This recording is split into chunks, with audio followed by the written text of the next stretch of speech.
Herkese merhaba. Aslında hiç yapmadığımız bir uygulamadan bahsedelim.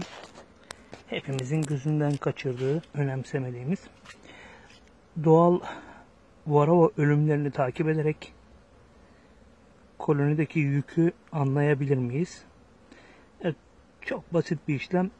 Hiçbir müdahale yokken, yapılmış olan müdahalelerin tesir zamanı geçmişken takip ettiğimiz polen tepsilerine temiz kağıtları yayarak bir gün sonunda doğal varroa ölümlerini gözlemliyoruz. Örneğin bir kolonide sadece bir tane ölüm görülmüş ve buna bir uygulama yaptık. Uygulama sonrası dökülenler çok da kayda değer değil. Ama bunun yanında doğal varroa ölümü yaklaşık günlük 7 iken yapılan uygulama sonrası dökülen varroalar. Orantıyı kurmak adına da bu çok önemli. Devam edelim. Bu da doğal varroa ölümü 3 iken uygulama yapıldıktan sonra ölen varroa sayısı.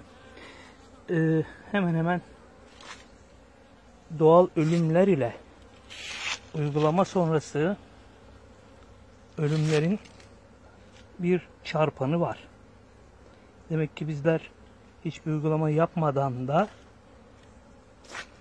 doğal varroa ölümlerini takip ederek yükümüzü, kolonilerin varroa yükünü tahmin edebiliriz.